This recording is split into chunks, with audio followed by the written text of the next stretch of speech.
نبی پاک علیہ الصلوۃ والسلام فرماتے ہیں، اب ذرا غور سے سنیے گا، اور یہ بخاری شریف کی حدیث ہے، حضرت ابو ہریرہ رضی اللہ تعالیٰ عنہ اس حدیث کے راوی ہیں۔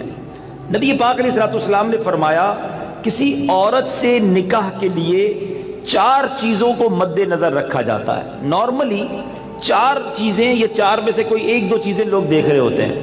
نمبر 1 اس کا مال، پیسے والی ہے کہ نہیں۔ نمبر 2 حسب نسب، خاندان کیسا ہے۔ نمبر 3 حسن و جمال، اور نمبر 4 کچھ لوگ ہوتے ہیں جو دینداری بھی دیکھتے ہیں۔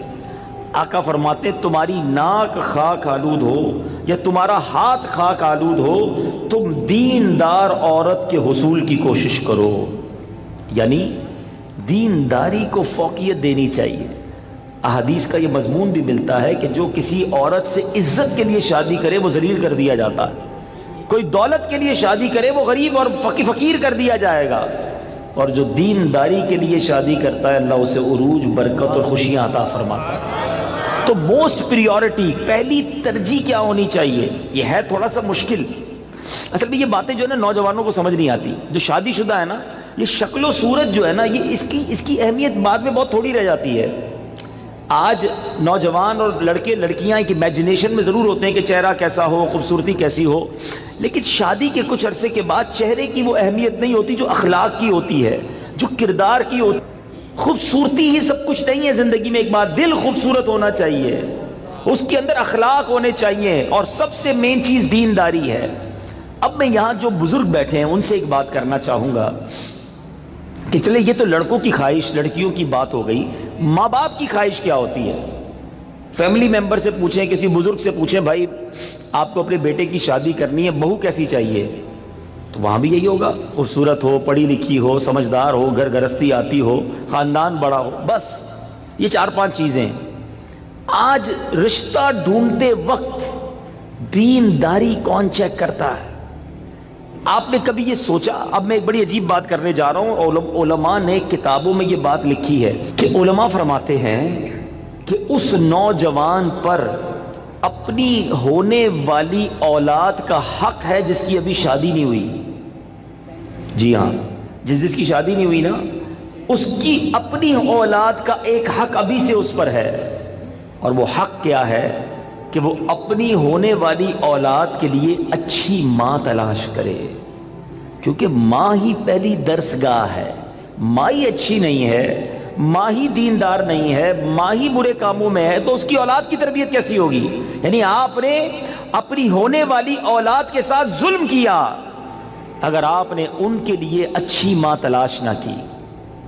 سیدی غوث اعظم رضی اللہ تعالیٰ عنہ کی ہم نام کی مالا جپتے ہیں، غوث پاک کے غلام کہلاتے ہیں، سارے تقریباً قادری بیٹھے ہوں گے، ہیں پیرانے پیر کے چاہنے والے ہیں نا۔ غوث پاک کی شان کیا تھی؟ مدرسے میں گئے، قاری صاحب نے کہا پڑھو بسم اللہ الرحمن الرحیم، میرے غوث پاک نے بسم اللہ سے شروع کیا اور 18 پارے زبانی سنا دی۔ قاری صاحب نے کہا پہلا دن ہے مدرسے میں، پہلے دن تو بچہ بسم اللہ مشکل سے پڑھتا ہے، تم نے زبانی 18 پارے سنا دیے، اور بھی سناؤ۔ کہ اتنی یاد ہے؟ کہ کدھر سے یاد کیے؟ کہ میں جب ماں کے پیٹ میں تھا، میری ماں 18 پاروں کی حافظہ تھی، ماں تلاوت قرآن کرتی تھی، ماں کے پیٹ میں ہی میں نے قرآن یاد کر لیا۔ وہ حافظہ تھی تو بچے کو برکت ملی نا۔ اب جو ماں فلمیں دیکھنے والی، گانے سننے والی، بے پردہ گھومنے والی، نمازیں قضا کرنے والی ہوگی، اس کے پیٹ میں جب بچہ ہوگا تو کیا اثر پڑے گا بچے پر؟ خاتون جنت بی بی فاطمہ، نبی پاک علیہ الصلوۃ والسلام کی شہزادی نے حسنین کریمین کو کیسے پالا ہے؟ یہ جنت کے پھول ایسے ہی نہیں ہیں۔ بی بی فاطمہ جب جھولا جھلاتی تھی تو قرآن کی آیتیں پڑھا کرتی تھی، بچپن سے قرآن سنا ہے حسنین کریمین کے کانوں نے۔ ہمارے بچے کیا سنیں گے اگر ماں دیندار نہ ہوئی؟ صرف خوبصورتی، صرف پیسہ، صرف جہیز۔ نہ کریں ایسا، وہ بچے بھی نہ کریں ایسا، اور ان کے ماں باپ بھی نہ کریں ایسا۔ سب سے پہلی چیز رشتہ کرنے سے پہلے جو دیکھنی ہے وہ اس کا عقیدہ دیکھو، اس کے ایمان کیسا ہے۔ بہت زبردست خوبصورت بھی ہے، پیسہ بھی ہے، جہیز بھی لائے گی، مگر اللہ رسول کے بارے میں عقیدہ اچھا نہیں ہے، اولیاء کے بارے میں کچھ اور سوچتی ہے، غوث پاک کی 11ویں منانے کو شرک سمجھتی ہے، اگر ایسی عورت ہے جو میلاد منانے کو جناب بدعت سمجھتی ہے، اگر ایسی عورت تمہارے گھر میں آ گئی جو صحابہ کرام یا اہل بیت اطہار کے بارے میں برے خیالات رکھتی ہے، بتاؤ نا کس کام کا اس کا پیسہ، کس کام کی اس کی خوبصورتی جو میرے پورے گھر کے عقیدے کو برباد کر کے رکھ دے۔ اس باپ پر تف ہے اور اس نوجوان پر بھی تف ہے کہ جس نے شادی کرتے وقت یہ نہ دیکھا کہ میری ہونے والی جو بیوی ہے اس کا عقیدہ کیا ہے، اور پھر نماز پڑھتی ہے کہ نہیں، پردہ کرتی ہے کہ نہیں۔ ارے اگر بے نمازی اور بے پردہ عورت تمہارے گھر میں آتی ہے تو وہ کیا بچے کی تربیت کرے گی، اور تمہارے آئندہ آنے والی نسلوں کا کیا ہوگا۔ اور اسی طرح جو میری بہنیں مجھے سن رہی ہیں، اور وہ مائیں جو مجھے سن رہی ہیں، وہ والد جو مجھے سن رہے ہیں کہ جو اپنی بچیوں کے لیے رشتہ تلاش کر رہے ہیں، کیا دیکھتے ہیں؟ بچہ دکھتا کیسا ہے؟ ارے بھائی دکھنے میں کمزور ہوگا پھر بھی چلے گا، پیسے کس نے کماتا ہے یہ بتاؤ، ہیں؟ خاندان کیسا ہے؟ اچھا پھر ہم 2-3 برائیاں چیک کرتے ہیں، یہ بھی بڑا عجیب معاملہ ہے۔ کیا چیک کرتے ہیں؟ شراب تو نہیں پیتا، جوا تو نہیں کھیلتا، نشہ تو نہیں کرتا، بس یہ 2-3 برائیاں ہی چیک کرنی ہے۔ یقیناً شراب پینا حرام ہے، جوا کھیلنا حرام ہے، نشہ کرنا اچھا نہیں ہے، لیکن نماز نہ پڑھنا کوئی گناہ نہیں ہے، سب سے بڑا گناہ ہے۔ اچھا پھر یہ تینوں چیزیں پتہ کیوں چیک کرتے ہیں ہم؟ اپنے دل سے پوچھو، گناہ ہے اس لیے یا لوگوں کو برا لگتا ہے اس لیے؟ خاندان کا نام خراب ہو جائے گا نا، کسی نشئی کو داماد بنا لیا، کسی شرابی کو داماد بنا لیا، اپنی بیٹی کسی جواری کے ہاتھ میں دے دی، لوگ کیا کہیں گے؟ اس لیے اللہ ناراض ہوگا اس کی فکر نہیں۔ اگر اس کی فکر ہوتی تو پہلے یہ چیک کرتے اس کا عقیدہ کیا ہے۔ ایسا بھی ہوا ہے، ہم نے دیکھا ہے کہ اپنے باپ نے اپنی بیٹی کو پردہ کرایا ساری زندگی، اولیاء کرام صحابہ کی محبت گھر میں تھی، اور ایسی جگہ بیٹی بیاہ دی کہ شادی ہونے کے بعد سسرال والوں نے کہا کہ پردہ ختم کرو، ہمیں پردہ اچھا نہیں لگتا، اور خبردار آئندہ اولیاء کرام کا نام لیا۔ اب باپ سر پکڑ کے روتا ہے، پتہ نہیں اپنی بیٹی کدھر دے دی۔ اب خیال آیا تمہیں، پہلے نہیں سوچنا تھا؟ رشتے میں سب سے پہلے عقیدہ ہے، مگر جو کسی کا آقا ہو اس کی تربیت ایسی کی جا رہی ہے تو مجھے بتائیے آج کا ملازم ہمارا غلام تو نہیں ہے نا؟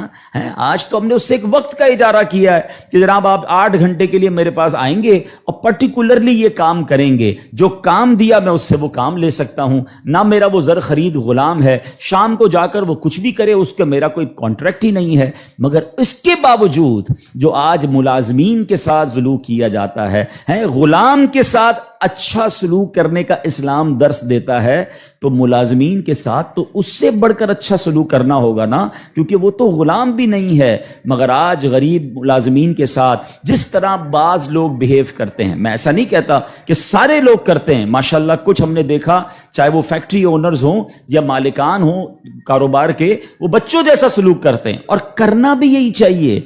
وہ غریب ہے تو اس کا مطلب یہ نہیں کہ اس کے پاس دل نہیں ہے، اور اسلام ہمیں حقوق بیان کرتا ہے، اور ہمارے صحابہ نے اس کو کس طرح امپلیمنٹ کیا۔ اب یہ ایک بات ذہن میں رکھنی ہے، نبی پاک کی ایک حدیث یاد رکھیے گا، میرے آقا علیہ الصلوۃ والسلام فرماتے ہیں من آذا مسلمن فقط آذانی ومن آذانی فقط آذ اللہ، جس نے کسی مسلمان کو تکلیف دی۔ اب اس میں کہیں بھی ایسا نہیں ہے کہ اپنے برابر کے مسلمان کو تکلیف نہیں دینی ہے۔ میں چیمبر آف کامرس کا ممبر ہوں تو کسی چیمبر آف کامرس کے ممبر کو تکلیف نہیں دینی، میں فیکٹری مالک ہوں تو کسی فیکٹری مالک کو تکلیف نہیں دینی، میں ایک ایلیٹ کلاس یا اچھی کلاس کا رہنے والا ہوں تو اپنی طرح کے لوگوں کو تکلیف نہیں دینی۔ یہ مطلقاً حدیث ہے، من آذا مسلمن، ٹھیلے والے کو بھی تکلیف نہیں دینی جو مسلمان ہے، جو جناب میرا ملازم ہے اسے بھی تکلیف نہیں دینی، جو میری فیکٹری کا دروازہ کھولتا ہے مجھے اسے بھی تکلیف نہیں دینی۔ بلکہ میں آپ کو سچ بات بتاؤں،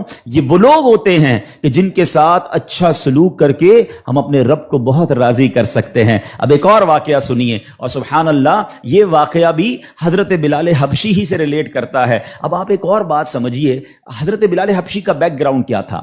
حبشہ جو ہے وہ ایتھوپیا کو کہتے ہیں، آج کل وہ ملک ایتھوپیا ہے، ٹھیک ہے نا؟ اٹ مینز وہ افریقن تھے، عرب کے اندر ایک افریقن غلام کے طور پر وہ آئے تھے، اور آپ نے بہت ڈیفیکلٹ لائف اسلام کے لیے گزاری۔ جو آپ کا آقا تھا نا امیہ، میں نے وہی کہا کہ باٹ کر لیتے تھے، خرید لیتے تھے، وہ بہت سخت اسلام دشمن تھا۔ اب امیہ کو جب پتا چلا کہ حضرت بلال مسلمان ہو گئے، اب اس نے حضرت بلال پر مظالم کے پہاڑ توڑ دیے.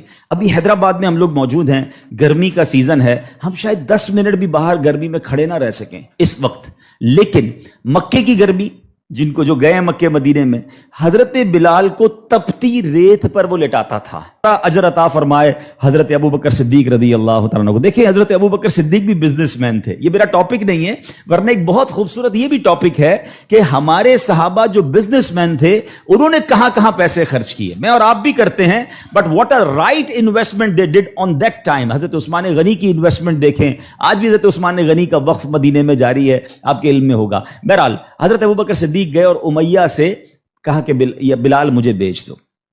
اب امیہ جو تھا نا وہ بڑا شیطان تو تھا ہی, اسلام دشمن تھا. حضرت بلال سے اس کا بغض کی وجہ بھی یہی تھی. تو اس نے مثال کے طور پہ, اس وقت مارکیٹ ریٹ تھا 500 درہم, میں مثال کے طور پر اس نے کہا میں 1000 درہم لوں گا. آپ نے کہا ٹھیک ہے. حضرت ابو بکر کہتے ہیں کہ نہیں اب 2000 لوں گا. سودا ڈن ہونے کے بعد کہتا ہے اب 2000 لوں گا. آپ نے کہا اوکے. کہا 3000 لوں گا. آپ نے کہا اوکے. وہ قیمت بڑھاتا گیا, حضرت ابو بکر صدیق اوکے کرتے گئے. اب ایک پرٹیکولر بڑی بگ اماؤنٹ پر حضرت بلال کی ڈیل ہو گئی. امیہ کہتا ہے اے ابو بکر, میں نے تو تمہارے بزنس کے بڑے چرچے سنے تھے, مجھے تو یہ پتا تھا کہ تم جو ہے بڑے جانچ کر بڑی طریقے سے سودا خریدتے ہو, اتنا مہنگا یہ حبشی غلام خرید لیا. حضرت ابو بکر کے تاریخی الفاظ سنے, وہ کہتے ہیں امیہ تمہیں کیا معلوم بلال کی قیمت کیا ہے, تم اس سے زیادہ مانگتے میں اس سے زیادہ تمہیں دیتا. اللہ اکبر. رقم دی حضرت بلال کو لے کر نبی پاک کے پاس. اب ذرا سنیے گا, جب نبی پاک نے حضرت بلال کو دیکھا نا, کہا حضرت ابو بکر کہتے ہیں یا رسول اللہ بلال حاضر ہے, بلال کو آزاد کروا کے لایا ہوں. نبی پاک فرماتے ہیں اے ابو بکر, بلال کو خریدنے میں جتنے پیسے خرچ کیے تھوڑے پیسے میرے بھی اس میں شامل کر لو. اتنا پیار. اور حضرت بلال کے اس بیوٹیفل ڈیل میں حضرت ابو بکر نے کہا حضور میرا سب کچھ آپ ہی کا تو ہے, اگر میں نے کچھ خرچ کیا تو حضور یہ سب آپ کا ہے. اب حضرت بلال کا یہ بیک گراؤنڈ تھا, یاد رکھیے گا. اب مکے میں بڑے بڑے سردار بھی مسلمان ہوئے. آپ سب کو یاد ہونا چاہیے اسلامی تاریخ کا ایک ٹرننگ پوائنٹ تھا, اور وہ ٹرننگ پوائنٹ تھا فتح مکہ.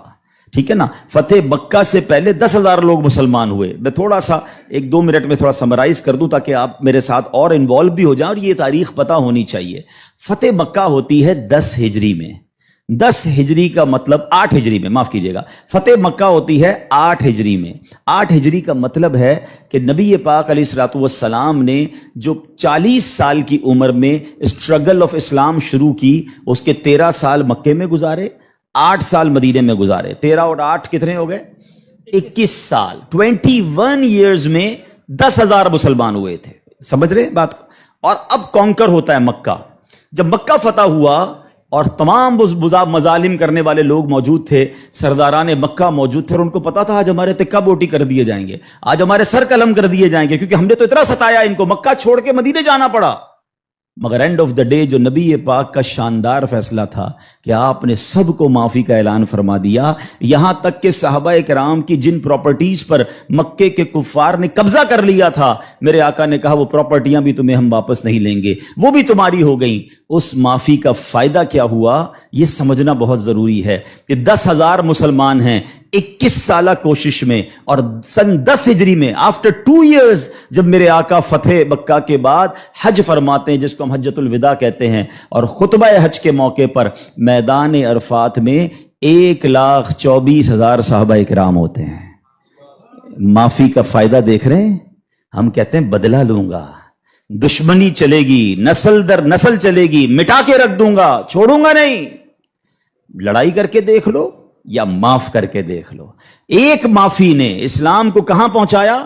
10,021 سالوں میں, اور معافی کے بعد ودن 2 ایئرز 1,24,000 صحابہ کہاں موجود ہیں؟ عرفات کے میدان میں موجود ہیں. اینڈ فرام دیٹ ڈے, ایک اور بات, ہسٹری پڑھیے اسلام کی, فتح مکہ کے بعد اسلام نے جو ٹیک آف کیا ہے, آج تک اسلام پیچھے نہیں گیا. 200 کروڑ مسلمان ہیں آج دنیا میں.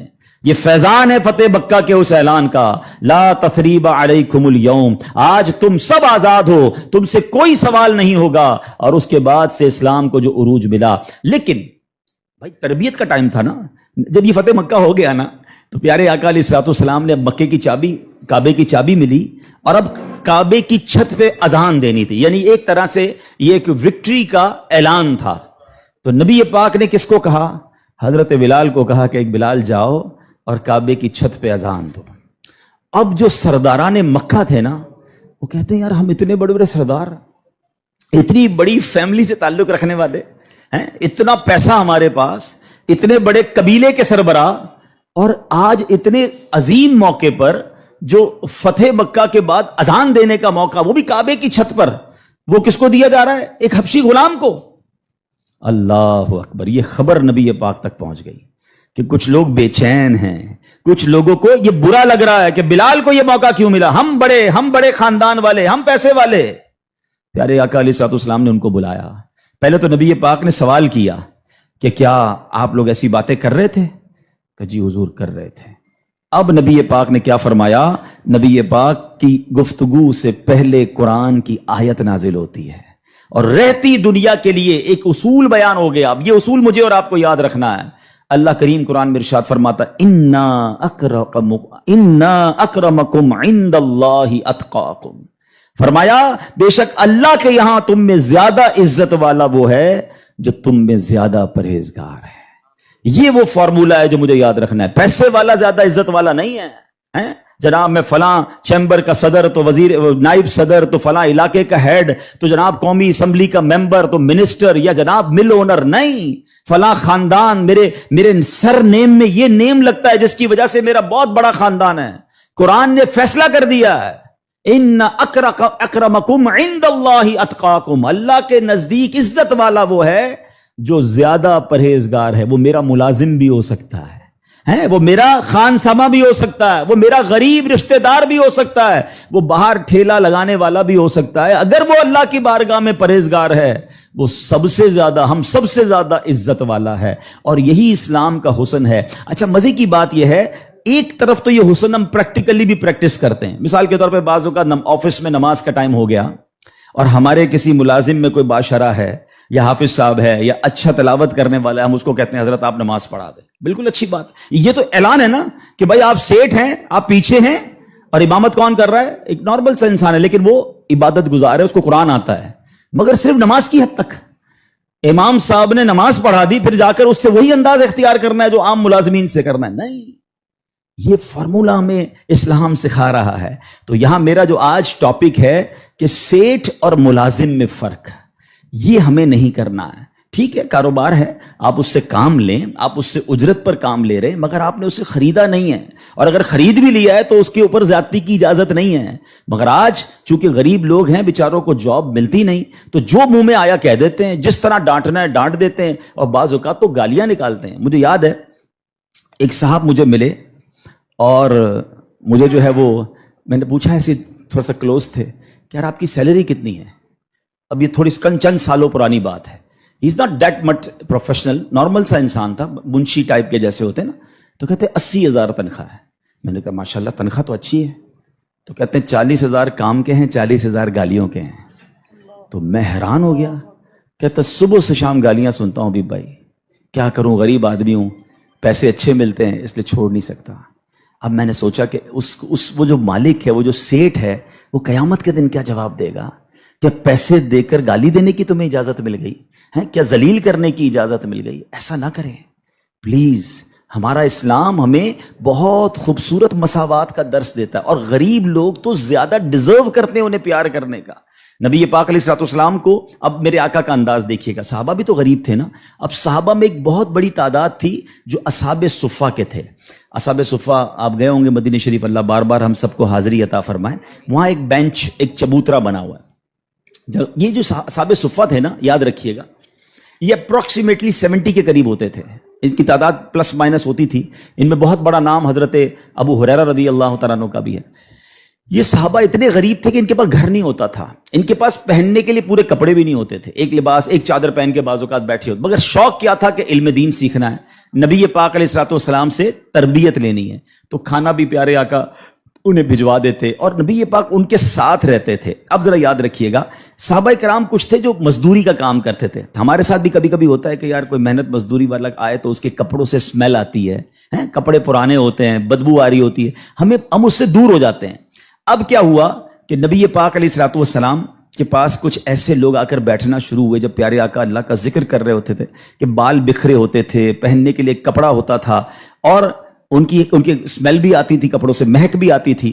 تو نبی پاک علیہ الصلوۃ والسلام نے فرمایا الحمدللہ الذی جعل فی امتی من امری ان اصبر نفسی معہم. سب تعریف اللہ پاک کے لیے ہیں جس نے میری امت میں ایسے لوگ پیدا فرمائے جن کے ساتھ اپنی جان مانوس رکھنے کا مجھے حکم دیا گیا ہے. اور یہ حکم اللہ نے قرآن مجید فرقان حمید میں دیا، وَاصْبِرْ نَفْسَكَ مَعَ الَّذِينَ يَدْعُونَ رَبَّهُمْ بِالْغَدَاةِ وَالْعَشِيِّ يُرِيدُونَ وَجْهَهُ. اور اپنی جان کو ان لوگوں کے ساتھ مانوس رکھ جو صبح و شام اپنے رب کو پکارتے ہیں، اس کی رضا چاہتے ہیں. غریب ہیں مگر نیک ہیں، اللہ کی رضا چاہتے ہیں، ذکر الہی کرتے ہیں. آقا فرماتے نبی پاک ان مزدوروں کے ساتھ بیٹھ جایا کرتے تھے. اور آج بعض اوقات ہم اپنے ساتھ ایسے لوگوں کو بٹھانا پسند نہیں کرتے، بہت معذرت کے ساتھ. یہ تکبر کی نشانی ہے. تکبر کہتے ہی تو اسی کو ہے نا کہ اپنے سے کسی کو ذلیل سمجھنا. اور try to understand the severity of proud. یہ جو تکبر ہے نا، یہ اتنا خطرناک گناہ ہے کہ سب سے پہلے تو یہ سمجھیے کہ کائنات میں سب سے پہلا گناہ کیا ہوا تھا؟ تکبر ہوا تھا اور حسد ہوا تھا. یہ اتنے پرانے گناہ شیطان نے کیا تھا. شیطان کوئی پہلے سے ہی اللہ کا نافرمان نہیں تھا. 40,000 سال اس نے عبادت کی، جنت کا خزانچی تھا، فرشتوں کا استاد تھا، معلم الملکوت تھا. once in a lifetime he did proud. ایک بار تکبر کیا، حضرت آدم کو سجدہ کرنے سے انکار کیا نا. جملہ کیا تھا اس کا؟ قرآن میں موجود ہے نا، انا خیر من، اے اللہ میں اس سے بہتر ہوں. خلقتنی من نار وخلقتہ من طین، تو نے مجھے آگ سے بنایا اور اس کو مٹی سے بنایا.